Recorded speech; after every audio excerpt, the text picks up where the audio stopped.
segundo encuentro de los webinarios latinoamericanos sobre las culturas de rostro y le damos la bienvenida. Es un programa FASEX, Face Aesthetics in Contemporary High Technological Society. Tendremos una rica conversación el día de hoy, pero primeramente le damos la voz a nuestro principal investigator, al profesor Massimo Leone, para que pueda pues arrancar ese encuentro. Muchísimas gracias a todos y gracias Máximo por estar. Bueno, muchísimas gracias Silvia, y muchísimas gracias también a Cristina por organizar este seminario estupendo. De verdad, vosotras sois las verdaderas almas de este seminario. Y hoy estoy muy contento, me alegro porque tenemos entre nosotros dos investigadores de talento increíble para desarrollar nuevos caminos en la semiótica, nuestro amigo José Luis Fernández y a María Luisa Solís Cepeda. Me hubiera gustado recibirles a ambos en la Universidad de Turín, pero confío que va a acontecer muy pronto. Entonces estoy hablando a partir de un carro porque me pilló la nieve, mucha nieve aquí en Alsacia hoy. Y eso que hubiera sido algo excepcional en otra temporada se vuelve algo normal ahora, ¿no? En las condiciones en las que vivimos. Y sobre eso creo que vamos a reflexionar también, ¿no? Las condiciones de normalidad y de anormalidad de nuestros rostros digitales. Empezamos a escuchar a nuestro maestro y amigo José Luis Fernández, que siempre recordamos por su sabiduría y su libro estupendo, que es un clásico sobre plataformas digitales, que ya todos nuestros estudiantes conocen y leen. Ojalá puedan leerlo pronto en versión italiana también. Bueno, sin más gastar más tiempo, otra vez gracias a todos, a todas, y voy a escuchar ahora mientras que conduzca y a ver las imágenes también, y voy a participar luego a la discusión. Muchas gracias Máximo Leone. Y entonces efectivamente le damos seguimiento a José Luis Fernández. Estamos invirtiendo el orden. Pronto nos va se va a juntar también la otra invitada del día de hoy, pero empezaremos por nuestro amigo, nuestro colega José Luis Fernández, doctor en Ciencias Sociales de la Universidad de Buenos Aires. Obtuvo un premio a la producción científica y tecnológica de la UBA en 1994. Es profesor regular plenario de semiótica de las mediatizaciones, su foco de interés que los ha reconocido en toda la semiótica, con ese tema fuerte que lo caracteriza, siempre en la UBA de Buenos Aires. Ha dictado conferencias y seminarios de posgrado en diversas universidades de Argentina, de México, de Brasil, de España, de Uruguay, entre otros lados, de Ecuador. Dirige investigaciones para la Secretaría de Ciencias y Técnicas de la UBA y para la Universidad también 3 de febrero. Es investigador externo del Centro de Investigaciones en Mediaciones UN de Rosario. Está presentando desde el 86 decenas de publicaciones especializadas justamente en semiótica y presentaciones en congresos. Tiene diferentes libros, uno de los principales que ya se mencionó anteriormente, pero hay uno en el fuego, pues prontito pues ya va a salir o ya está saliendo, que se titula Mediatization, Theoretical Conversations Between Europe and Latin America. Entonces tenemos el gusto de recibirlo el día de hoy con una bellísima presentación que tiene el siguiente título, y ya le damos la palabra. Entre el rostro y la voz, mediatizaciones de la individualidad en plataformas. Bienvenido, José Luis Fernández. Hola, muchas gracias por la invitación. Voy a buscar el file para compartir rápidamente.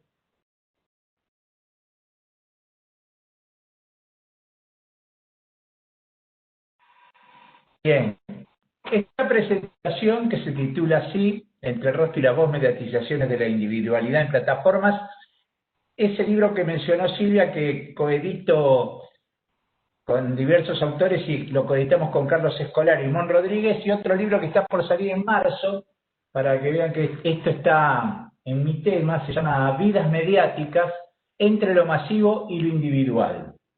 Va a salir ahora en marzo. La presentación estaba preparada con animaciones, pero tengo problemas con la plataforma esta de interacción para mostrar las plataformas, las animaciones. Por eso voy a ir pasando. Los objetivos es insistir en algo que no es novedad en este ambiente, a la sociosemiótica, en la sociosemiótica como enfoque de constructor de los verosímiles de época, con un particular sesgo en el trabajo mío y de mi equipo, que venimos de largos años de estudio de mediatizaciones del sonido. Por eso tratamos de articular en esta presentación la cuestión del rostro con lo de la voz, que son como dos grandes dimensiones de lo individual puesto en mediatización.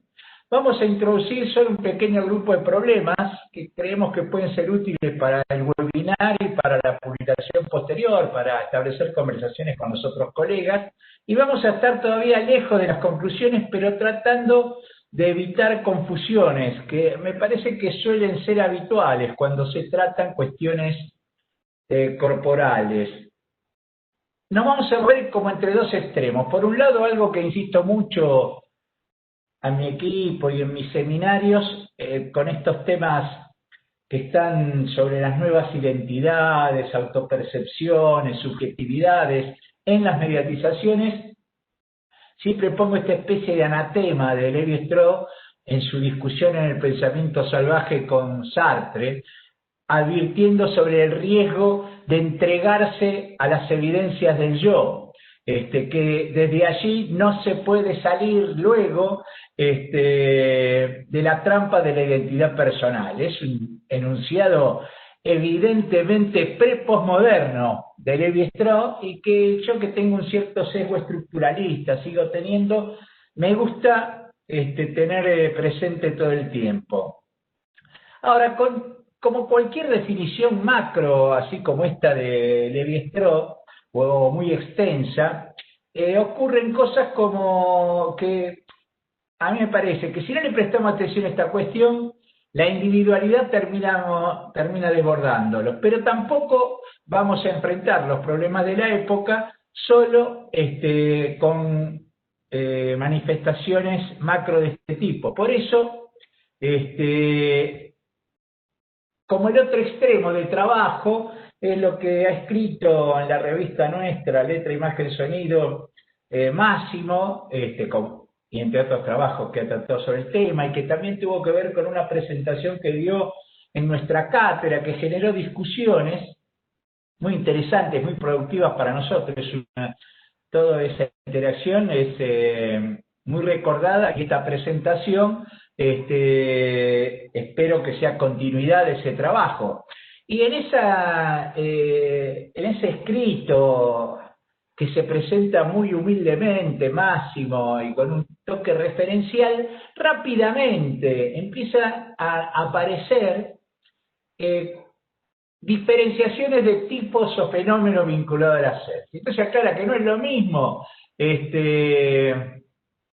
una criptoselfie donde se oculta la construcción como selfie de una pseudo selfie en que se presenta como selfie algo que no es construido ahí. Y además hay meta selfies, es decir, selfies que trabajan ciertos contextos de su ejecución. Es decir, que de entrada nomás, desde un enfoque semiótico, la mediatización básica del rostro en la actualidad, que sería la selfie, aparece inscripta en la necesidad de tener en cuenta los modos de aplicación del dispositivo técnico fotográfico o de inserción en una plataforma, lo genérico estilístico que aparece en la representación del rostro y los diferentes usos que se hacen de ese tipo de imágenes.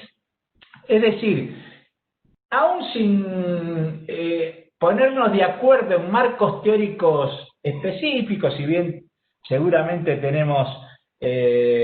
intercambiamos muchas citas y referencias bibliográficas en nuestro trabajo y nos hemos citado mutuamente, y en nuestro trabajo Lotman es alguien importante, etcétera, pero más allá de que no estamos pensando en el otro cuando escribimos, al enfocar un tema que parece ir a una esencialidad material externa a la mediatización, como sería un componente del cuerpo, aparece la cuestión mediática puesta en juego. En este sentido, la reflexión de mi trabajo acá sobre rostro y voz no está en el mundo de la corposfera tal cual la define nuestro querido y respetadísimo Finol, que serían representaciones, fenómenos semióticos vinculados al cuerpo en sí mismo.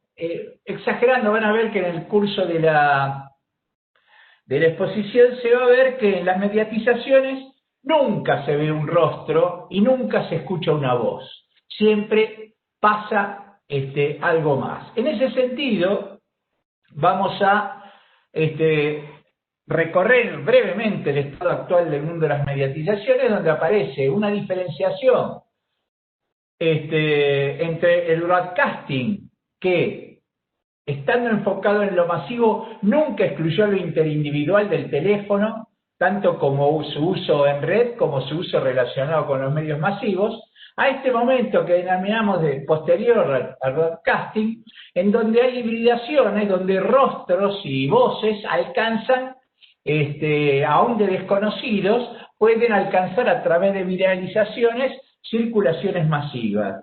Esto nos ha obligado a pasar de lo que era análisis de corpus discursivos, o sea, conjunto de textos, a tratar de comprender los sistemas de intercambio en que esos corpus se construyen y se presentan en la vida social. Todo esto está en un marco que viene desde mediados del siglo XIX y en el pasaje del XIX al siglo XX, que es lo que podríamos denominar el imperio de la indicialidad, que incluye tanto lo fotográfico, tan importante en la expansión del retrato en nuestra sociedad, y la mediatización de la voz, junto con la mediatización de la música, también paradigmática. Ese imperio de la indicialidad como tal, nosotros pensamos que ha sido relativamente poco estudiado como conjunto. En ese sentido, esta presentación es un esfuerzo de articular, de hacer converger esas líneas, aunque sea superficialmente, esas líneas de reflexión que vienen en buena parte separadas. Digamos, para tener idea de la importancia de lo que estamos hablando, es que con la toma en vivo del sonido que produce primero la telefonía y un par de décadas después la radio, lo radiofónico, aparece una construcción nueva de la actualidad global, impensable décadas antes. Por primera vez en la historia de nuestra especie, ahora en París, en Moscú, en Shanghái o en Buenos Aires, es el mismo momento. Ese efecto de construcción de actualidad, esa revolución que para mí es equivalente a al acceso que produjo la Internet, la digitalización y su expansión a través de las redes, todavía le corresponden algunas reflexiones. Y además estamos en un momento en que parte de los contextos en que vivimos están formados por plataformas. Es decir, nos levantamos a la mañana y así como ingresamos al cuarto de baño a hacer nuestras funciones higiénicas, también ingresamos o a Google para ver la organización de nuestro día, o a Facebook, o a Instagram, o a Twitter, o a WhatsApp, para ver cómo está nuestra vida social, afectiva, profesional, etcétera. Entonces, parte de nuestra vida social ahora, esa que antes estaba en la facultad, la oficina, el bar, el club, ahora también está en las plataformas. Perdón que paso lento porque... Lo primero, vamos a hacer 4 diferenciaciones, nada más. La primera es tener en cuenta lo básico de lo material, es decir, cuando digo rostro mediatizado y digo voz mediatizada, posiblemente se viene a la memoria lo audiovisual, porque en realidad la vida de nuestra especie es básicamente audiovisual. Pero, si bien lo fotográfico y lo fonográfico telefónico lo podemos poner en un mismo momento de invencionismo del siglo XIX volcándose al siglo XX, los procesos que están detrás de lo fotográfico y del fonográfico telefónico son muy dependientes, muy diferentes. Digo, para tener solo un repaso rápido, si miro o si veo es porque lo que percibo está fuera de mí.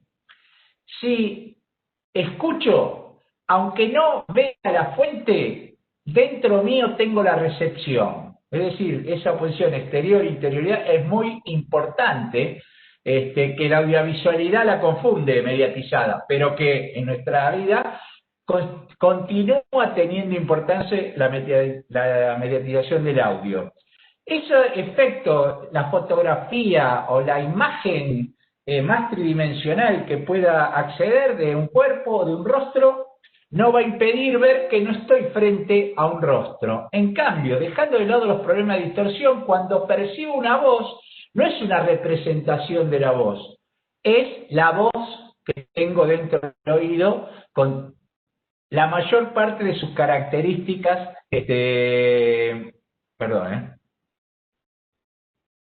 no sé por qué pasó esto, pero bueno.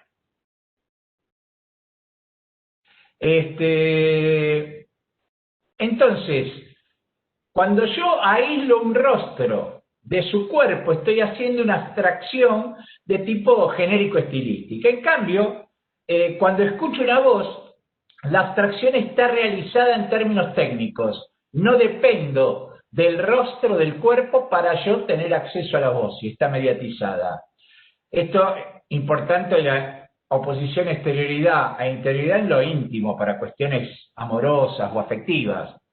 Y la espacialidad perspectivista del dispositivo fotográfico, en buena parte de las selfies, es puesta en cuestión cuando aparece el brazo que sostiene el dispositivo enfocando al rostro. Esa perspectiva que se ha descrito tantas veces como renacentista, propia de la fotografía, se convierte en una especie de perspectiva veneciana, manierista, en que el punto de vista del aspecto importante de la imagen se descentra, aparece en un segundo plano con lo que sería un aspecto puramente secundario de soporte. En cambio, la espacialidad, en el mundo mediatizado, la espacialidad del sonido en el mundo mediatizado, que es muy importante para Rudolf Arnhem y muy importante para nuestras teorías sobre lo radiofónico, si la voz es acompañada o no por otras señales de audio, la voz aparece o detrás del parlante o adelante del parlante. Ese juego que hace que el parlante se constituya en una especie de interfaz entre el espacio radiofónico y el espacio social, donde me aparece la voz de este lado del parlante o de aquel lado del parlante, es algo clave que se ha tenido poco en cuenta. ¿Qué quiere decir con esto como una primera conclusión? Digo rostro y digo voz, hablo de fenómenos que implican individualidad mediatizada, pero las materialidades son completamente diferentes. Para nosotros eso va a implicar, no como único rasgo, pero rasgo importante, que son mediatizaciones diferentes. El segundo aspecto es cómo influyen en la presencia de una voz o de una fotografía o de una voz o de un rostro mediatizado el ecosistema mediático en el que se inscriben, que aparece esquemáticamente el broadcasting, la mediatización masiva que convivió siempre con mediatizaciones interindividuales, es un producto de la modernidad, y el networking es un producto de la posmodernidad, donde las posiciones de emisores y receptores se combinan, se confunden, aunque no con pureza, con los fenómenos vinculados a la digitalización que permiten cambios de acceso, de downloading, de edición y de emisión. Esa presencia en el broadcasting del pasaje del delay de la imprenta a la toma directa de lo telefónico radiofónico, consideramos que ha sido poco estudiada y poco reconocida. Ahora estamos en un momento al que hemos llamado post-broadcasting, sin ninguna pretensión fundacional, pero que implica que ese juego, ¿no? Tendemos a decir el rostro antes, el rostro ahora, la voz antes, la voz ahora, porque habrían cambiado los ecosistemas. En realidad, lo que ocurre ahora en esto que llamamos post-broadcasting, que hay una tensión entre esos dos ecosistemas. Ni lo masivo termina de morir, y el networking tiende, y ni quiere reemplazarlo. Esa tensión, ese rostro que se viraliza y que es primero publicado en Instagram, recuperado en un canal de televisión o en una publicación gráfica, recuperado, retomado en Twitter, generando discusiones, odios, polémicas, todo. La individualidad tiende a convertirse en mítica, aún para las ciencias sociales. A mí me ha pasado que me han entrevistado, me hicieron 10 preguntas acerca del narcisismo de la época, y yo les contestaba que dependía en qué situación se ponía mediáticamente alguna manifestación individual, para recién después, y conociendo otras cosas, poder vincular los fenómenos psicológicos. Otro tema que es interesante son las tensiones analíticas. Como decía recién, hay autores que ven en la selfie una exacerbación narcisista, es decir, es el individuo como puro que se muestra sin la mediatización. Esto a pesar de que Barth ya hace mucho, y hablando de la fotografía, ni siquiera de la selfie, dijo que la pose, no hay selfie sin pose, limita el riesgo de la exposición corporal. Es decir, la pose pone frente al rostro el gesto de retorización del rostro. En una mueca, en una pose prolija, elegante. Y además, hay algo que pasa en las redes, que es todo este juego de las aplicaciones de deformación de la imagen y también del rostro. Ahí, el tema de la indicialidad, lo que vemos esto, no importa que sea una selfie o no, en el retrato de Brad Pitt, esa indicialidad, vemos el retrato y decimos, Brad Pitt, se juega tanto que en cierto momento lo que está puesto en juego ya no es el rostro de Brad Pitt, sino la capacidad del dispositivo técnico de transformación del referente original. En este caso, si nos muestran el Bulkhead o el Martian de estas deformaciones, difícilmente podríamos atribuirlas al rostro de Brad Pitt. En cambio, nos parecería que el dispositivo está trabajando construyendo rostros de un modo equivalente a lo dibujístico, por decir así. Con la voz pasan otros temas, así que rompen la posibilidad de la presencia pura de la voz, que fue considerada por autores como Rosolatoz, autores que yo he citado mucho, como manifestación de lo corporal. La voz es cuerpo, lo que recibo mediatizado en mi oído es cuerpo. Esto es tan así, y es muy fuerte ese componente de individualidad, que se ha atribuido, así se le dice, la voz a cantores como Sinatra, Gardel, son voces así, de carácter global. También ahí en ese mundo es interesante anotar que los conductores y locutores de radio que pasaron su oficio a la televisión son en general gente que tiene la voz trabajada por instituciones públicas de educación para evitar los matices individuales. Sin embargo, si nosotros hiciéramos una clasificación estilística, como he hecho alguna vez, de conductores radiofónicos que tienen estilos muy firmes, que agrupa 4 o 5 conductores famosos cada estilo, nadie se los confundiría de los que conozca. Es decir, en cierto sentido, el componente de la individualidad que resiste la transformación genérico-estilística. ¿Cuál es? O sea, que el individuo y su estilo se manifiestan en su modo de vocalización, por decir así.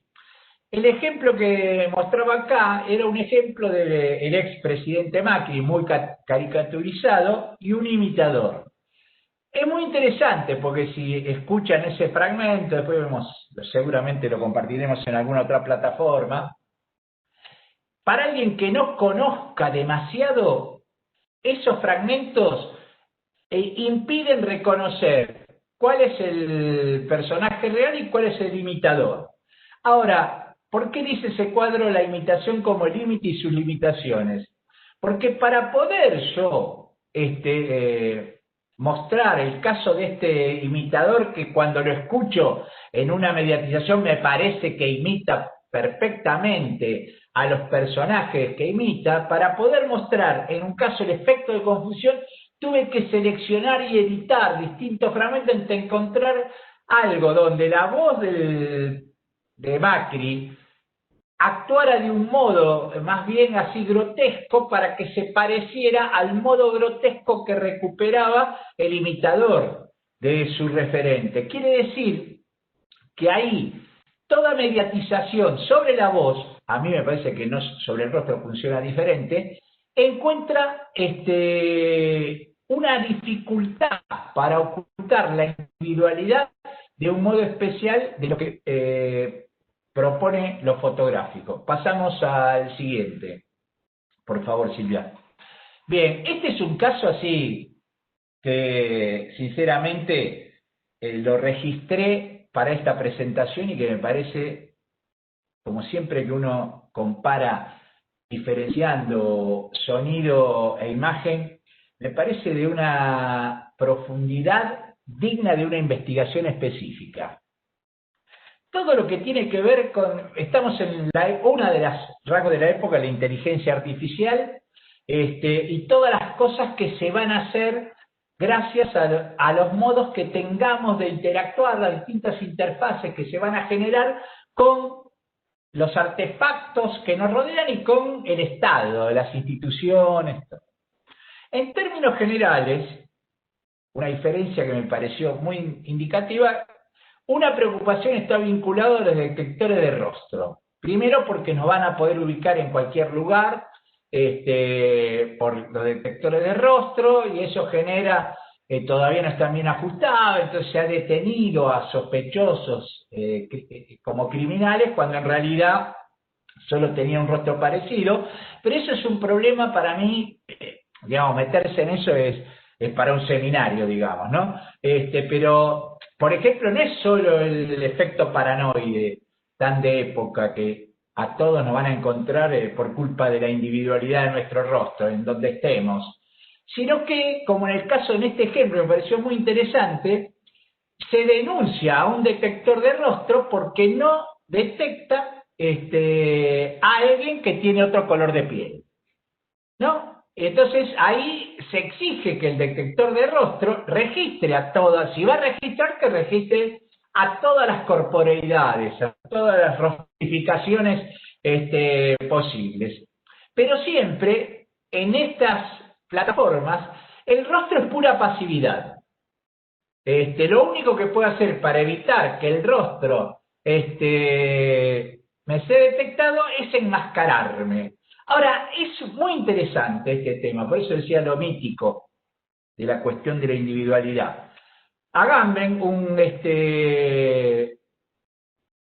sociofilósofo que está de moda y que ha escrito mucho, ha tenido mucha repercusión sobre el tema de la pandemia, se ha quejado de que los barbijos generan la pérdida del rostro. o sea, como algo terrible de nuestra época. El rostro se convierte en algo muy importante y no se le ocurre que, dado el barbijo que reproduce ciertas vestimentas de distintas culturas no occidentales, ocultar parte del rostro por distintos procedimientos es un fenómeno cultural como entre tantos otros que diferencian nuestra cultura de otras y que están en discusión en este momento, por eso digo que es un tema de seminario.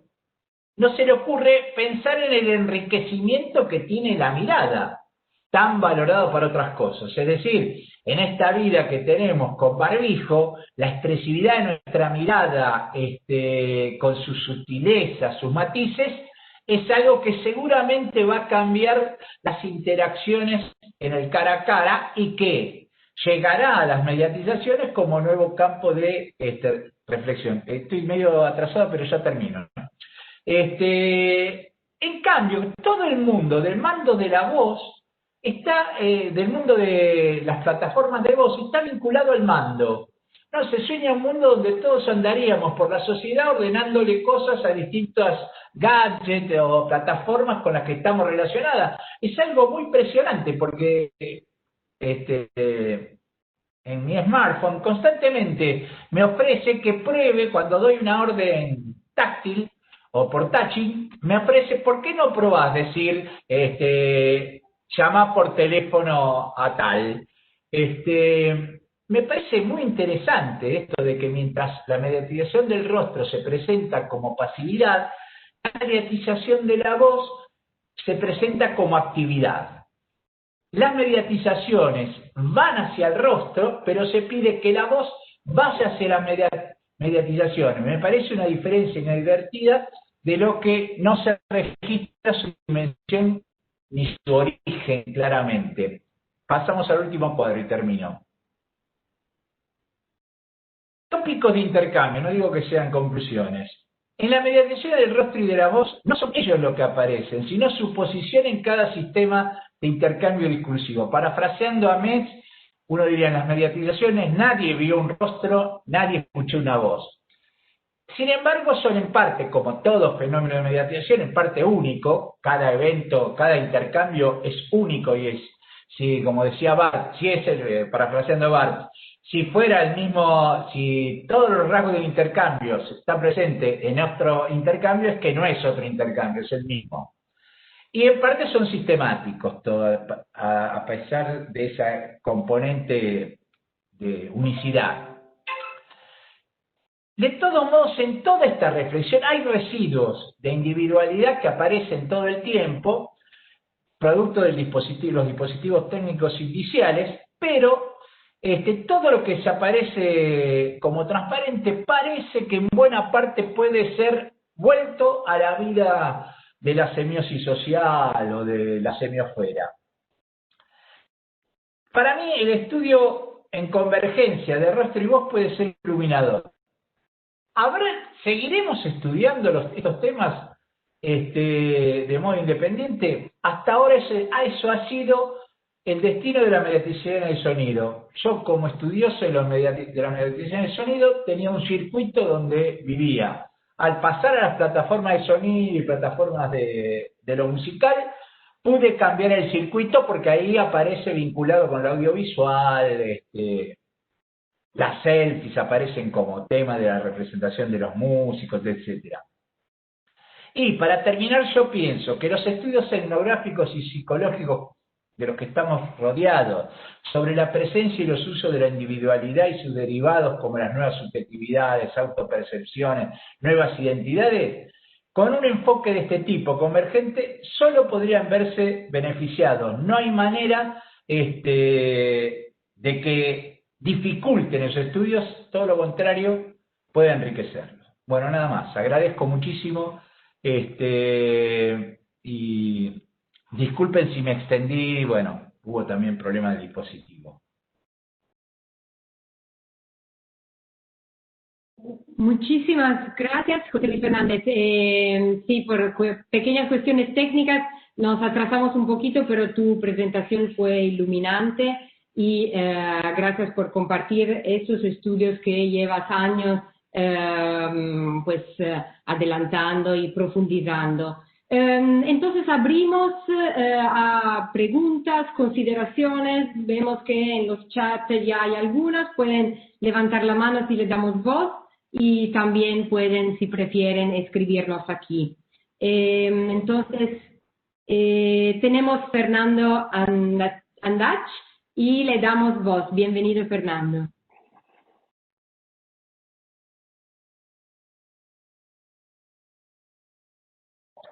Hola, hola. Hola, Fernando. Hola, Fernando. Hola, ¿me escuchan? Hola. Sí, te escuchamos. Sí. Perfecto, buenas tardes. Bueno, en primer lugar, felicito a José Luis, estupenda la presentación, muy abarcadora. Quería hacer un planteo que me hizo pensar mucho. Una de las últimas observaciones, José Luis, cuando tú planteás en una diapositiva y lo desarrollabas, la mediatización del rostro, incluso lo enfatizaste, ¿no? Como pura pasividad frente a la voz como actividad, ¿no? Y estaba pensando en un trabajo clásico de Goffman, poco citado, Gender Advertisement, de los años 70, donde habla de las imágenes captadas a la Cartier-Bresson, ¿no? Y el último libro de Mario Carlón, que tuve el agrado de presentar hace poco, me hizo conocer el caso de las chicas Bondi, ¿no? O sea, ese hombre que salta a la fama, de alguna manera, justo en el fenómeno que tú hablabas de viralizar, pasa de una página a la televisión, a los diarios, ¿no? Entonces, mi pregunta concreta era esta: ¿no sería lo contrario, José Luis? El trabajo iconográfico, el trabajo sobre el sí mismo, pensé en Charles Taylor, ¿no? Que habla del giro expresivo, que lo plantea desde Rousseau del siglo XVIII, la selfie como un paroxismo de la actividad sobre el rostro, ¿no? Tú hablabas muy bien recién de la mirada en el caso del barbijo, ¿no? Pero la selfie desde las primeras que recuerdo con la boca de pato, como una especie de autoironía, ¿no es cierto? O sea, burlándose, convirtiendo en una gárgola, en una máscara, y de ahí en adelante, ¿no? Entonces me dejó perplejo pensando en una especie de continuo, José Luis, desde la foto de las chicas Bondi, la foto de Cartier-Bresson, ¿no? Del momento ese único, ¿no? Donde la persona está distraída y entonces sí habría una suerte de ausencia, de una especie de ausencia de trabajo icónico, ¿no?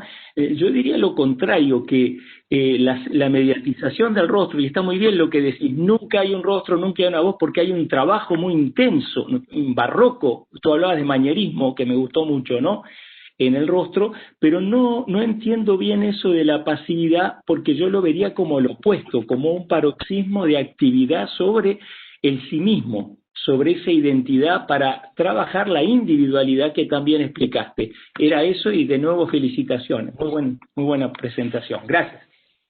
Bueno, gracias, Fernando, por la pregunta muy interesante. En primer lugar, para ver el nivel de complejidad y que tu pregunta lo pone en evidencia que estamos trabajando, esa oposición, pasividad, actividad que mencioné en ese cuadro, era solo con respecto a las plataformas que permiten operar o ser operados por las instituciones o por nuestro contexto social. Es decir, es solo una frase, digamos, pero creo que es una frase, por eso genera reflexiones complejas, pero que es solo descriptiva. No hay mandos de rostro, solo hay búsquedas de rostro por las instituciones en ese plano, y hay mandos de voz, que es algo que no es demasiado cómodo, salvo cuando uno tiene las manos ocupadas. Yo me imagino todo el día dándole órdenes con mi voz, que ya me tiene cansado, a mis gadgets y me vuelvo loco. Sin embargo, todo el tiempo me estimulo. O sea, eso era solo con respecto a eso, que me parece que es un campo de discusión específico. Ahora, respecto con lo otro, que ahí vi unas preguntas en el chat, también me preguntaban sobre lo mítico. ¿A qué me refería con lo mítico de la individualidad del rostro?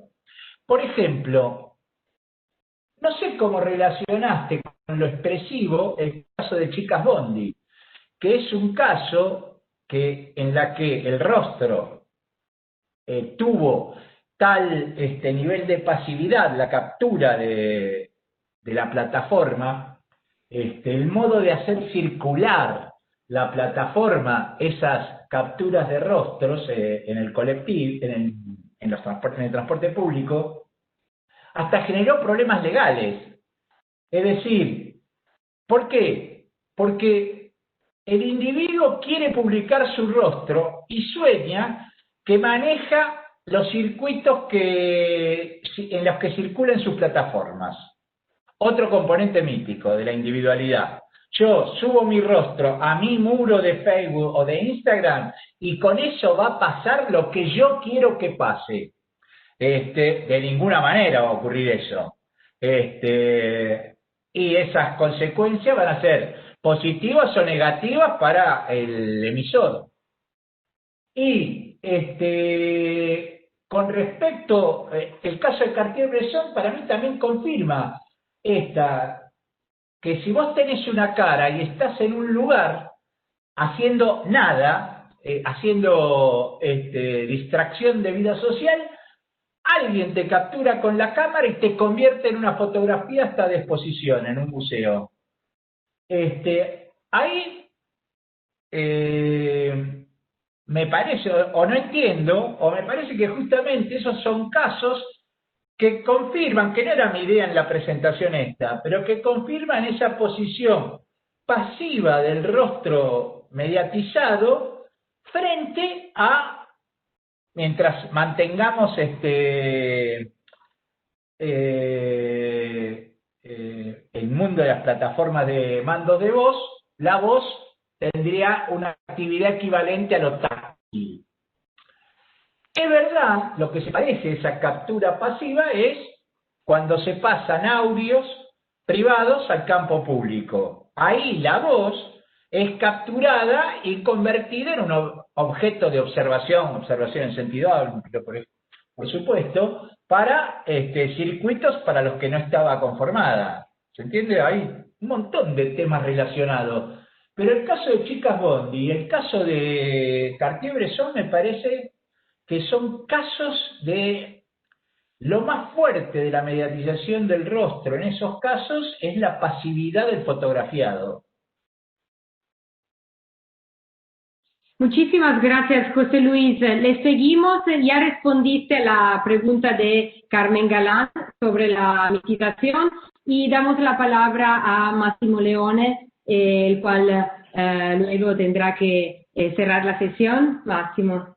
Bueno, sí, muchísimas gracias. De verdad que necesitaríamos muchísimo tiempo para discutir, o sea, escuchar a José Luis siempre genera muchísimas reflexiones, entonces es uno de esos pensadores que conllevan este efecto, ¿no?, de multiplicación del pensamiento. Entonces, a mí me parece que tendremos que invitarle otra vez porque a mí me fascina mucho el momento antropológico e histórico, digamos, en el que se produce una especie de separación entre el rostro como generador de individualidad y la voz como generadora de individualidad.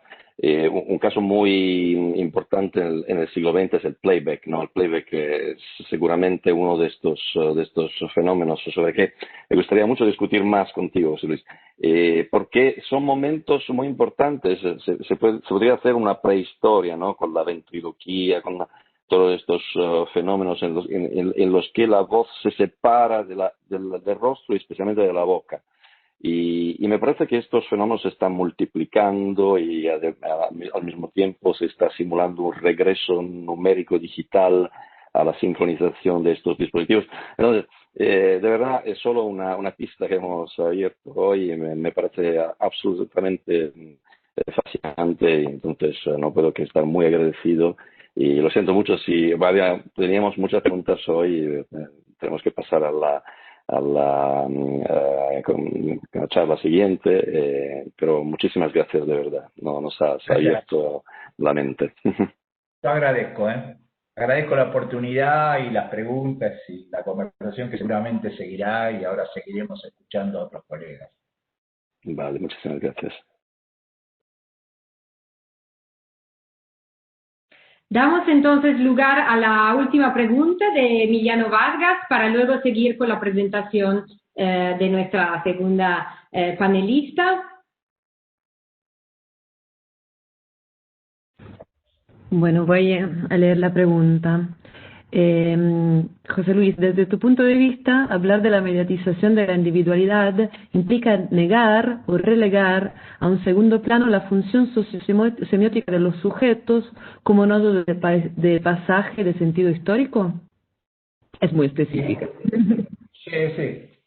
Yo evito hablar, que a veces no se puede evitar, pero trato de evitar, cuando escribo, trato de no usar el término sujeto que lleva a la posición individual en la producción de sentido, que no, obvio que no niego el componente ni de interés, todo, digo, es un enfoque epistemo-político, a qué se dedica uno, cómo hace el recorte. Siempre prefiero hablar de estar actor, actante y marciano, aplicar, que me parece que son modos de poder inscribir a lo individual de un actante puesto en juego sin quedarse solamente con el componente absolutamente diferenciador. Entonces, lo que creo que se pone en juego ahí son distintos puntos de vista y enfoques. Si uno quiere hablar de sujeto, seguramente va a poder capturar mejor la individualidad y se va a meter en los problemas de la subjetividad. Si uno quiere evitar ese problema, pasa con lo que pasa con mis exposiciones, que generan así cierto interés, pero como que siempre parece que algo importante queda afuera. Y ese afuera que queda, que para mí es un plan que quede afuera, pero que a nuestra cultura le cuesta, es que quede afuera el individuo como ente metafísico, no capturable por lo social, y en mi enfoque en general el individuo queda como un residuo, que no es en mi enfoque personal, digamos, pero desde el punto de vista teórico-metodológico, insisto sobre esa abstracción de la idea de la subjetividad.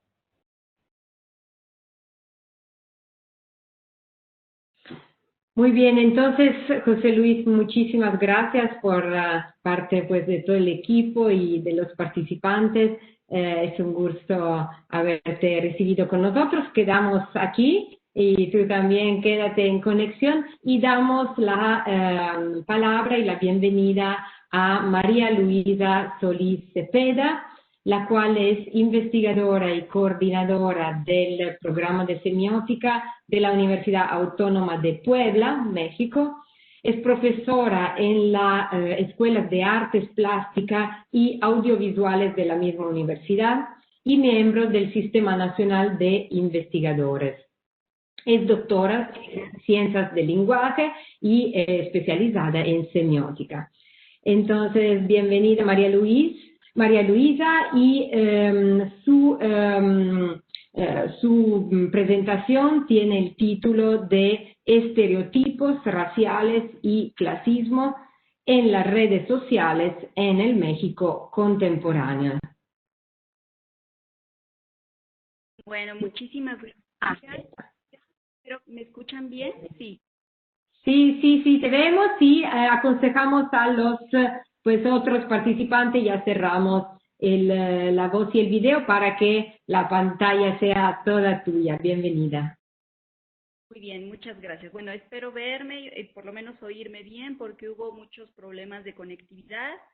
En cuanto a mi presentación visual, es decir, el PowerPoint, también yo veo que está ahí proyectado arriba. No sé yo qué tengo que hacer para Hola María Luisa, como prefieras. Si querés, te lo puedo manejar yo, y vos me vas avisando cuándo pasar de slide y podemos hacer así. Sí, por favor, perfecto, porque como finalmente si conecté desde el celular o móvil, no veo muy bien cómo podría ser, te lo agradecería mucho, Cristina. Yo me encargo, ningún problema. Voy diciendo, bueno, buen día a todas y todos. Antes que nada quiero agradecer al equipo FACET estética facial en las sociedades electrónicas y tecnológicas contemporáneas, proyecto financiado por el Consejo Europeo de Investigación Científica en colaboración con la Universidad de Turín.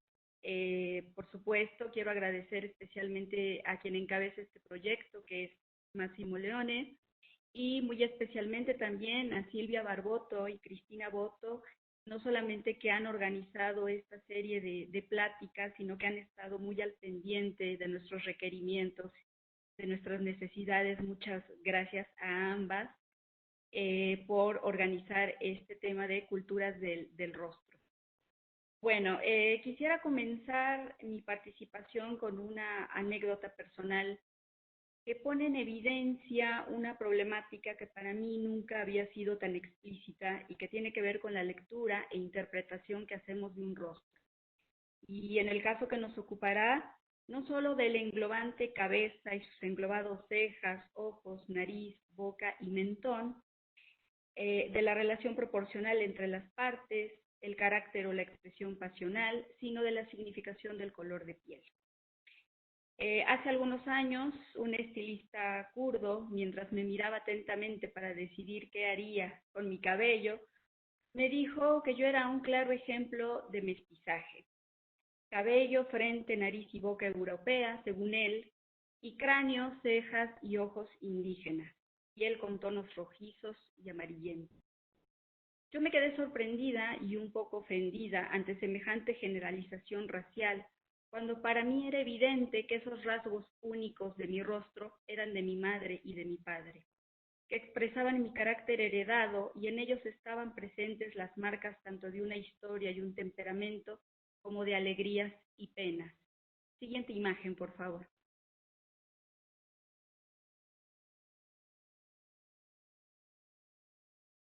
Tullio Pericoli no solo lo hubiera notado, sino que hubiera hecho un buen retrato mío y Charles Le Brun me hubiera identificado tal vez con la gracia o delicadeza de algún mamífero, porque al carecer yo de una nariz aguileña, seguramente a él no se le hubiera ocurrido nunca encontrar en mi rostro la astucia, por ejemplo.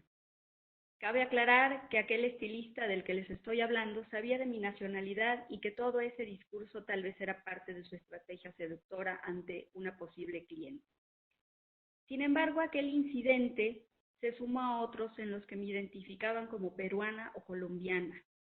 Era evidente que mi aura decía a gritos soy latinoamericana. Pero en realidad, ¿de qué se trataba? ¿La actitud? ¿El porte o la postura tal como lo ha desarrollado Roberto Flores en algún momento? Tal vez se trataba algo de mi carisma, también como hace algunos años escuché en una plática a Fernando Andacht, o tal vez se trataba del mítico sex appeal, y por supuesto, y evidentemente aquí estoy bromeando. O verdaderamente el cabello, los ojos, nariz, boca y color de piel nos hace posible identificar no solo una raza, sino una cultura. ¿A qué nos referimos cuando hablamos de un perfil griego o de unos ojos nipones? Existe una fisonomía nacional, tal como sugirió Kant en su antropología. A diferencia tanto de Le Brun como de Pericoli, que han reflexionado sobre el rostro como una identidad y biografía, o como expresión de un carácter o una pasión única, los estereotipos faciales desdibujan la singularidad, simplifican, unifican, se alejan por lo tanto del retrato, porque de lo que se trata es de resaltar aquellos rasgos que un grupo comparte. En el caso del rostro, podemos considerar estereotipos no solo raciales, sino nacionales, cual corresponde al del mexicano.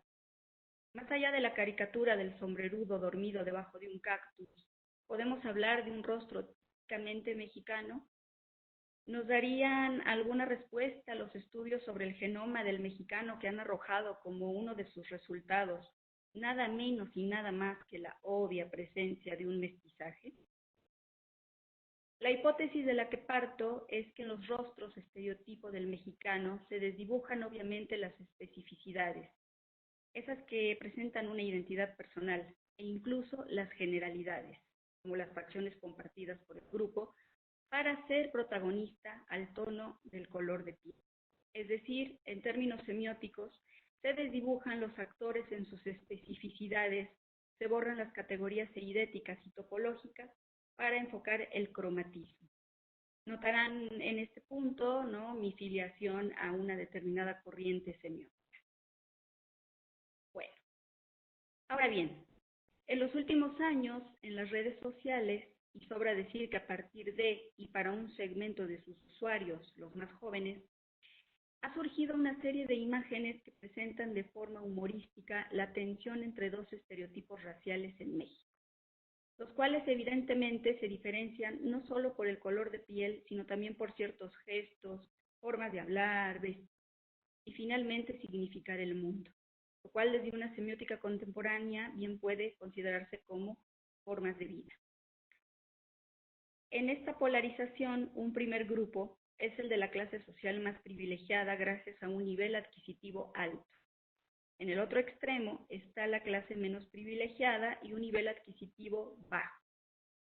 Hasta hace algunos años, estos dos grupos eran identificados bajo ciertos lexemas diferentes de los que se utilizan hoy en día, pues ciertos matices semánticos traspasaron los límites de un grupo al otro, tal como nos lo refiere el Diccionario del Español Usual en México. Siguiente imagen, por favor.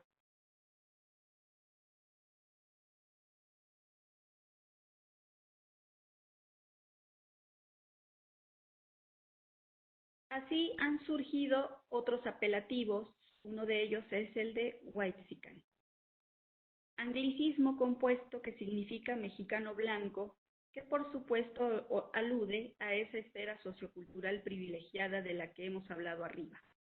Es claro que ni todos los mexicanos blancos son privilegiados, ni todos los privilegiados son blancos.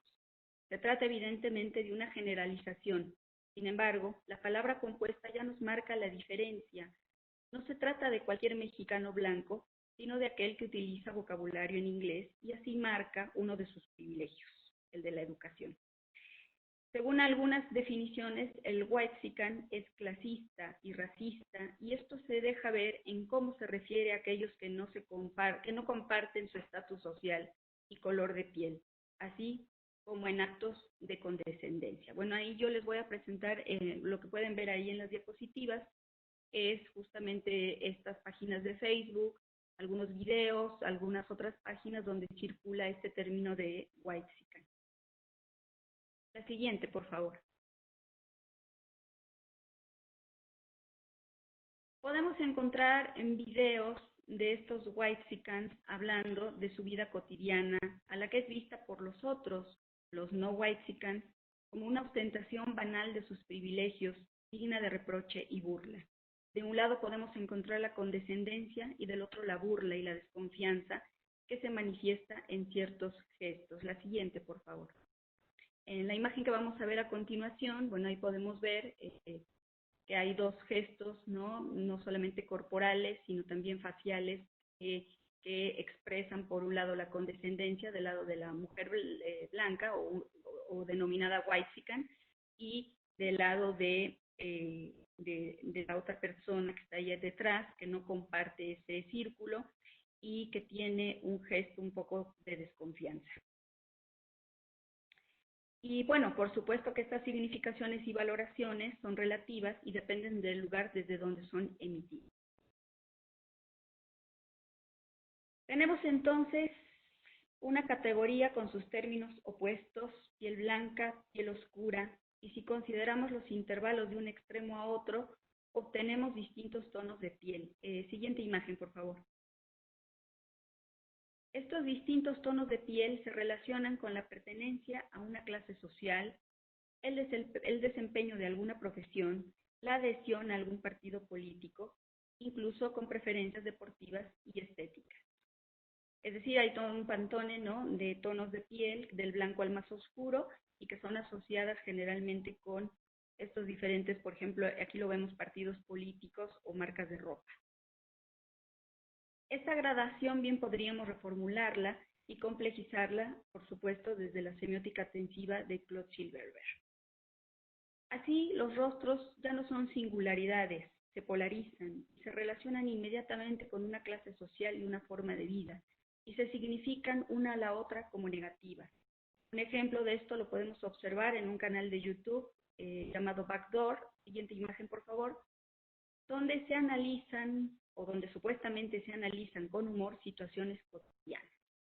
En un sketch, bueno, aquí tenemos la imagen de ese sketch, una mujer se dispone a hacer una denuncia ante una oficial de policía por el presunto ataque de un delincuente. La descripción de la denunciante se limita a un hombre moreno que la sigue a todas partes. Lo ha visto en el estacionamiento como un vigilante, en el supermercado pero con otra vestimenta como cajero, en el taxi encarnado en el chofer, y finalmente cuando en la escena irrumpe otro personaje u otro actor que es ese policía que se ve en el fondo, la mujer lo identifica justamente como ese hombre moreno que tanto la sigue. 4 espacios y tiempos distintos, 4 escenarios, 4 actores y roles que no pueden ser diferenciados por esta mujer porque comparten todos ellos o todos estos personajes el tono de piel, es decir, ella lo único que hace es unificar. Para ella todos son el mismo, es decir, el hombre moreno. Evidentemente vemos que se trata de un absurdo, pero que pone sobre la mesa un problema de estereotipos raciales. Siguiente imagen, por favor. Pero, ¿cuál es el antecedente de esta problemática? Después de la conquista española, se fue dando en la Nueva España, o en la llamada Nueva España, una mezcla racial entre 3 grupos fundamentales: blancos, peninsulares, es decir, españoles, y criollos, o los hijos de españoles nacidos ya en América, más negros e indígenas, que dio como resultado también diferentes clases sociales y 16 castas o mezclas, que son las siguientes: mestizos, castizos, mulatos, viscos, albinos, chinos, salta para atrás o torna atrás, gente en el aire, lobos y coyotes. Y otras mezclas cuya nomenclatura no es muy precisa y que presenta variantes. Estas diferencias podemos observarlas en la llamada pintura de castas, que es el ejemplo que tenemos aquí, que abundó durante el siglo XVII y XVIII. La mayoría de estas pinturas constan de 16 escenas en las que se presenta una pareja de adultos y 1 o 2 infantes para ejemplificar las razas de procedencia y el resultado de la mezcla.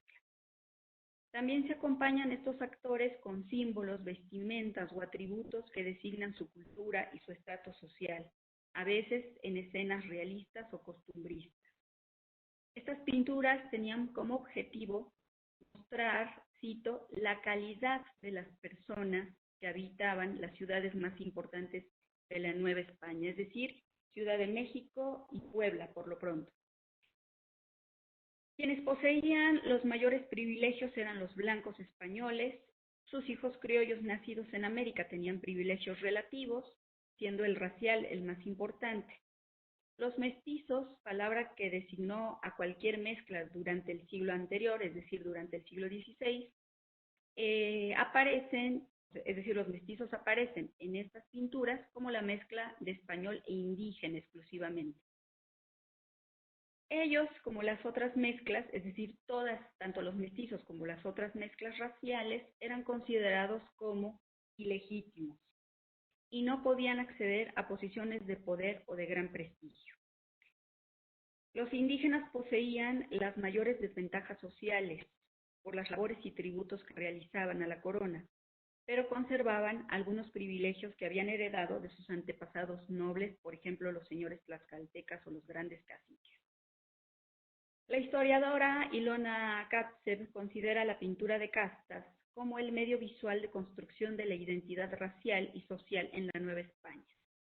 Y al ser estas pinturas un registro, quedan en la memoria de la colectividad, aunque este punto de vista ha sido muy debatido actualmente. Los negros ocupaban el nivel más bajo en cuanto a raza, y la unión de estos con indígenas, es decir, la mezcla entre negros e indígenas, era de las más temidas por el resto de la población, y sobre todo por peninsulares y criollos. Pero los dos grupos habían protagonizado, es decir, tanto negros como indígenas, habían protagonizado rebeliones, por ejemplo, la de 1624 y 1693. A partir de este temor y estos sucesos hubo una serie de prohibiciones y sanciones a aquellos negros e indígenas que se mezclaran entre sí. De ahí el peyorativo lobo para designar el resultado de dicha unión o de dicha mezcla. Siguiente imagen, por favor. La nomenclatura para designar cada casta, cada resultado de mezcla es variopinta y muchas veces humorística, eufemística o peyorativa, como hemos dicho. A los negros se les designaba como cabello de pasas y color champurrado. A los hijos de negro y blanco se les conocía como mulatos, término que provenía una vez más del mundo de la zoología, de las mulas. Los que provenían de madre y padre mestizos se llamaban tente en el aire porque estaba como en suspenso, ¿no? De qué lado estaban, del padre o de la madre. Para mezclas no bien definidas se utilizaba el no te entiendo. Para los mulatos que vivían como indígenas se les llamaba calpamulato, calpa porque designa una región indígena de la zona y mulato, bueno, obviamente de la mezcla entre negro y blanco. Un saltatrás era aquel que se mezclaba con indígena y retrocedía en la escala racial y social. Siguiente imagen, por favor. A ver si... Bueno, no sé. Ahí, esa. Gracias. Ahora bien, podía suceder lo contrario. Tal es el caso de los cuarterones, que significaba mezcla de europeo más mestiza y que tenían un cuarto de sangre indígena. El ochavón era la mezcla entre europeo y cuarterón y que poseía una octava parte de sangre indígena, es decir, cada vez se tenía menos sangre indígena. O la puchuela, que era europeo más ochavón y que resultaba ya ser completamente blanco. Es decir, ser cuarterón, ochavón o puchuela era lo más recomendable, pues se buscaba purificar la sangre, blanquear la piel. De ahí la recomendación popular, y que lo han de conocer algunos de ustedes, de casarse con un güero, es decir, con un blanco, para mejorar la raza. Cabe mencionar que estos nombres también surgieron en dirección hacia los españoles y criollos. Por ejemplo, bajo el término de gachupín, y que en contienda se utilizó en el grito "Viva México, mueran los gachupines". Siguiente imagen, por favor. Observemos ahora solo un par de ejemplos de las pinturas de casta o de castas, que en su mayoría fueron anónimas y de no muy buena factura en cuanto a técnica y realismo, aunque artistas muy importantes como Berrueco y Miguel Cabrera también las realizaron magníficamente. Bueno, vemos que en este tipo de pinturas se presentan actores cuyos rostros son similares. No permiten una verdadera diferenciación, cuanto mucho lo hacen solo del género, es decir, solo se logra diferenciar si se trata de hombre o mujer, y eso, bueno, más bien por el atuendo y por los accesorios o por el cabello. Se desdibujan las singularidades personales para enfocarse a veces en los rasgos raciales, pero ante todo en el tono de piel. Entonces, evidentemente, la pintura de castas no es retrato, no se trata de rostros, sino de tonos de piel, y esta focalización la podemos observar incluso en los que sí eran retratos. Siguiente imagen, por favor. Tal es el caso, bueno, el que vemos aquí, tal es el caso, trabajado por Luisa Ruiz Moreno, del doctor don Miguel Josep de Sierravalle Río Seco, que es a quien pueden ver aquí, párroco de Santa Cruz Tlaxcala, que se manda a retratar, y podemos constatarlo por la diferencia de rasgos faciales de él, que es el personaje que está en medio, con respecto a los otros dos actores, ¿no?, que están hacia los lados. Vemos que hay rasgos faciales diferentes. Sin embargo, se pone de relieve el gesto de las manos. Este gesto expresivo, más otras ostentaciones como la del birrete, marca una característica fundamental de este actor. Se trata de un cristiano viejo y criollo, es decir, totalmente blanco, y podrán ver que las manos son incluso blancas de verdad como hoja de papel, y eso hace que sea un cristiano viejo que no tenga mezcla racial y por lo tanto que pueda ostentar el birrete que indica que era doctor y que además tuvo un cargo importante. Los privilegios o desventajas sociales y raciales y el segregacionismo subterráneo que se generó en los siglos XVII y XVIII y que circuló, como ya hemos visto, en la pintura de castas, más por supuesto otros factores políticos y económicos desembocaron en la Guerra de Independencia. A partir de ahí, de la Guerra de Independencia, 1810, que como ustedes saben es cuando la Nueva España se vuelve independiente de la corona española y se conforma ya como una nación individual, a partir de ahí fue desapareciendo la factura de pintura de casta, pero no uno de sus objetivos fundamentales, que es aleccionar sobre la mezcla racial y así impedir algunas de ellas para no poner en riesgo el orden social de la época. Siguiente imagen, por favor. Gracias, Cristina. Este propósito, el que acabo de mencionar, traspasa siglos de la historia en México y es subvertido en el 2020 en el drama distópico del filme de Michel Franco titulado Nuevo Orden. La película fue premiada en el Festival de Cine de Venecia del 2020. La película nos presenta la explosión de una añeja tensión racial y social en la Ciudad de México. Si bien se hicieron críticas a esta polarización que Franco nos ofrece, es innegable que así fue y así ha sido. Siguiente imagen, por favor. Al menos él, Franco, el cineasta, logra matizar el conflicto mostrando que hay héroes y villanos en ambos grupos. Es decir, hay héroes y villanos en el estrato social más alto y que en este filme aparece como los blancos, y en el estrato menos privilegiado también hay héroes y villanos. Y logra decirnos Franco además que ante un golpe de estado militar no importa el color de piel porque todos pierden. Siguiente imagen, por favor. Una de las escenas más violentas que abre la película, aquella escena en que un grupo irrumpe en una lujosa fiesta para asesinar tanto a los anfitriones como a invitados. Esa imagen circula en redes sociales bajo un aparente humor, que lo podemos ver aquí. Broma que no nos permite ver claramente una tensión que es ya violenta y que nos recuerda a aquel mueran los gachupines. Ese cuento estuvo presente en el grito de guerra de la independencia de México. Nosotros aquí en esta imagen, bueno, vemos que dice cállate Huayxican, pero está este hombre armado, ensangrentado, dispuesto a disparar, y podemos ver que bajo la broma se encuentra realmente una tensión que podría desencadenar realmente en violencia. Bueno, hasta aquí podemos hacer algunas conclusiones, por supuesto provisionales, sobre la problemática que hemos presentado, o que he presentado. Es decir, solo he presentado los problemas y los posibles antecedentes y cómo podría semiotizarse, ¿no?, esta problemática, pero hace falta, por supuesto, un análisis mucho más profundo y más fino. Entonces voy a presentar solamente unas conclusiones muy breves, vuelvo a repetir, provisionales son por el momento.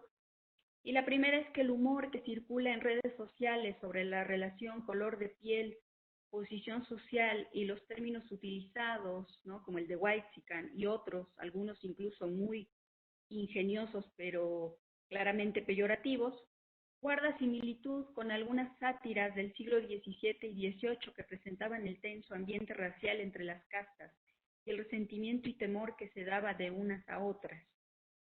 Esto lo podemos ver también en el filme Nuevo Orden del cineasta mencionado, ¿no?, de Michel Franco. Otra conclusión también provisional es que este conflicto, nacido hace siglos, ha quedado en la memoria colectiva, que podríamos también pensarla como un mecanismo de la praxis enunciativa, ya en términos semióticos contemporáneos, que actualiza formas semióticas que se encuentran potencializadas, ya sea como ocurrencias o como formas fijas, y que también puede desencadenar ciertas pasiones.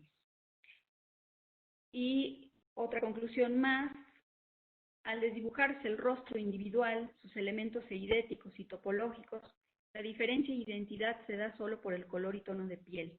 En la práctica artística hay un detrimento del retrato en favor del estereotipo, como ya vimos en las pinturas de castas, y en el ámbito social hay una conflictiva polarización entre los diversos tonos de piel, sin poner la suficiente atención en los rostros individuales y en aquello que los constituye. Bueno, pues muchas gracias, y eso es lo que quería compartirles el día de hoy, un poco abruptamente por todos estos problemas de conectividad, y también porque estamos ya un poco cortos de tiempo, y bueno, muchas gracias. Gracias, Cristina, Silvia, Máximo, y todos los que están escuchando. Gracias. Muchísimas gracias, María Luisa. Nos saludamos desde aquí, de México.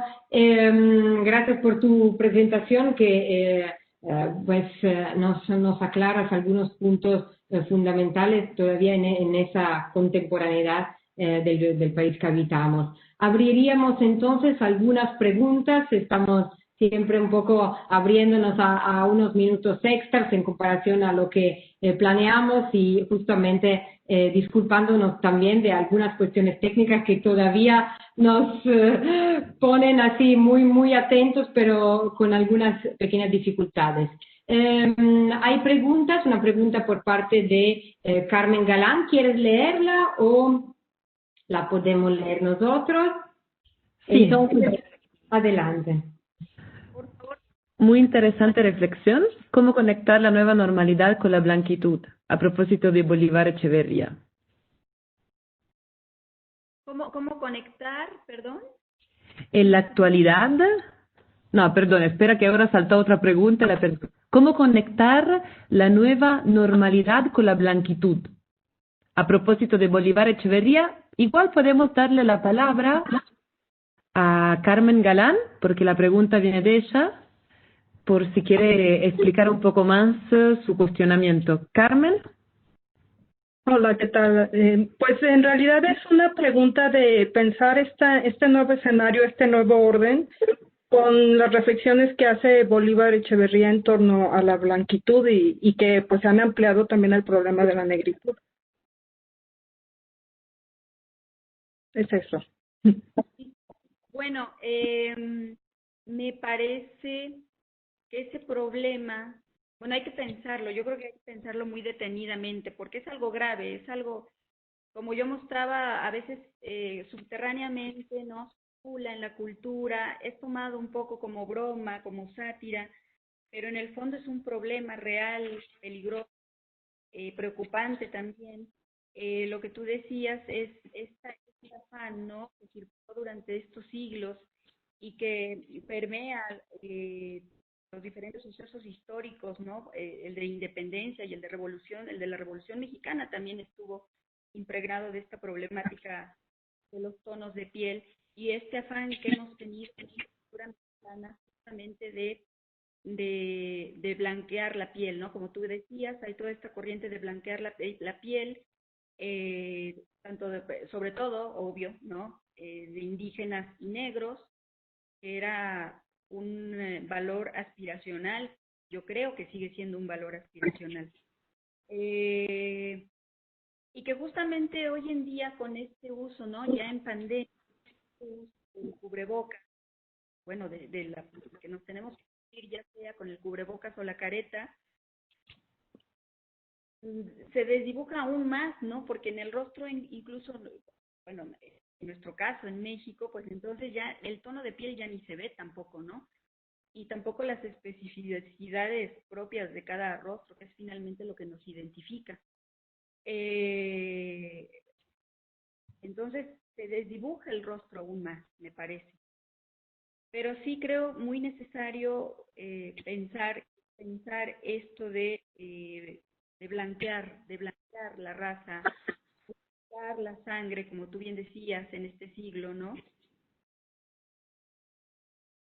A ver, me sale aquí un letrerito en mi celular, esperen un momento. Bueno, ok, no sé qué cosa me decía, pero bueno.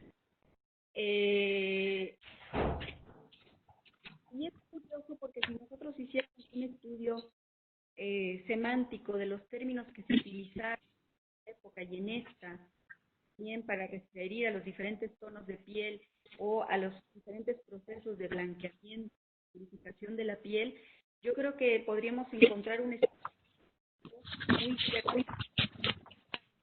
claro de estos términos y que también nos posibilitarían entender las significaciones que se han dado a lo largo, las manifestaciones de significación o resemantizaciones que se han dado sobre la utilización de estos términos y que siguen surgiendo, ¿no? Yo apenas encontré uno muy interesante que es el de Shrexican, ¿no? Que se refiere a Shrek, a este personaje, ¿no? Que es un ogro y que bueno, es parte de también ya de la cultura contemporánea. Y un Shrexican sería un mexicano que se parece a Shrek, que parece un ogro. Términos que son muy curiosos, por eso decía son muy curiosos, pero que al final de cuentas sí nos dicen mucho de el racismo justamente y el clasismo que yo creo que vivimos todos los días, ¿no? Que circula mucho en estos sociales.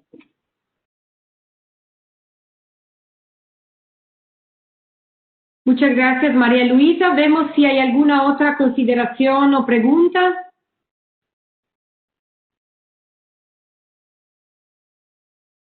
Unos minutos más. Vemos el chat, si hay alguien más que quiera intervenir.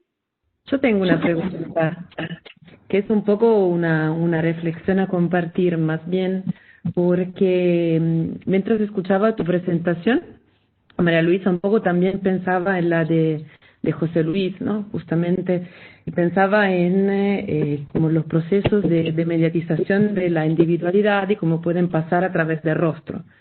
Bueno, José Luis nos estuvo hablando de cuál puede ser la relación entre una mediatización que pase como por la voz y en tu caso más bien en un aspecto visual, como puede ser el de la representación étnica y también como trajiste tantas pinturas. No pude dejar de pensar en una figura mexicana que pero de alguna manera siento que fue un puente entre las dos presentaciones, que es la de la Malinche, o sea, la lengua, o sea, la traidora, o sea, aquella persona quien pudo a un cierto punto aprender todas las lenguas que se estaban hablando y habitando entonces todos los conflictos que se estaban desarrollando en México, porque la Malinche hablaba, ahí me deben ayudar ustedes las mexicanas, porque la Malinche hablaba tanto maya como no recuerdo el otro idioma, pero hablaba ya dos idiomas de México y a la vez aprendió español. Entonces era capaz de hacer de traductora. Y este lugar de traductora le asignó una nominación que fue la reduzco a hacer sinécdoque de sí misma, ¿no? A hacer la lengua. O sea, la traductora como traidora fue lengua y además mujer, hoy en día queda en el idioma, en la pragmática del mexicano, Malinche como insulto, ¿no? Es una manera de despreciar a las personas, ¿no? Entonces, me parecía interesante pensar cómo en esta figura capaz de alguna forma resemantizar las dos presentaciones. Sí, y Cristina, algo Nahuatl. interesante es que todas esas fórmulas, esa visión finalmente de ver las cosas, uno, bueno, pensaría tiene 500, 400 años, sigue vigente justamente en el uso cotidiano que hacemos del lenguaje, en los dichos, en las, sí, en los dichos, en las chistes, ¿no? Por ejemplo, es muy común si uno ve a un extranjero con una chica mexicana tomados de la mano caminando por la calle, es muy común que uno diga, ya se encontró, ¿no? Él ya se encontró a su Malinche. Es una forma peyorativa de decir lo que tú acabas de decir, bueno, es una traidora, que está con un blanco, que se va a mezclar. Una frase que también yo mencioné por ahí y que era el de el de casarse para mejorar la raza, bueno, eso, y lo sabemos los mexicanos y las mexicanas, las abuelas, solían decir eso, ¿no? Ay, cásate con fulano o ten hijos con fulano porque vas a mejorar la raza. Como si fuera solamente un problema de color de piel, que va ligado también a clase social, ¿no? Y eso circula mucho en el lenguaje cotidiano. Sí, y me parecía interesante pensar que esa circulación que estás repitiendo con la pragmática de la lengua mexicana cotidiana pasa también por una mediatización de la boca, ¿no? En cómo la boca, por esa forma de pensar a la Malinche como a la sinédoque de la lengua, termina siendo despreciada por su lugar como de hocico, de boca. Ahí pienso en toda una línea de trabajo que está desarrollando Máximo sobre la relación entre, y que vimos también en el encuentro pasado, cuál de relaciones se puede pensar de humanización o deshumanización si la mediatización de la individualidad pase por la boca o por el visus, ¿no? O por todo lo que es los ojos, la vista, el mirar. Sí. Bueno, y finalmente el problema de la Malinche, que como tú dices sería como la figura de la traductora traidora, finalmente ya desde la semiótica lotmaniana y el concepto de semiósfera, bueno, ella sería esa figura de lo limítrofe, ¿no? De la que está en medio de no, ni siquiera de dos semiósferas, de muchas semiósferas, y que obviamente a ella ocupar ese lugar de traductor, ¿no? Finalmente no pertenece, puede pertenecer de los núcleos de estas semiósferas, ¿no? Sí, hay mucho trabajo que hacer con respecto a este problema. Gracias, María Luisa. Bueno, si puedo decir algunas palabras, no sé si me pueden escuchar. Deseo agradecerte muchísimo, María Luisa, por esta conferencia, esta ponencia verdaderamente magnífica que preparaste con enorme esmero desde el punto de vista visual también, con estas imágenes muy acertadas. Y el tema es un tema gigante, o sea, es un tema que conlleva también una reflexión de los estudios culturales, de los estudios postcoloniales. Pero yo creo que tú nos has enseñado muy bien que la semiótica, como disciplina que colabora con todos estos saberes, puede aportar un pensamiento nuevo, una perspectiva nueva.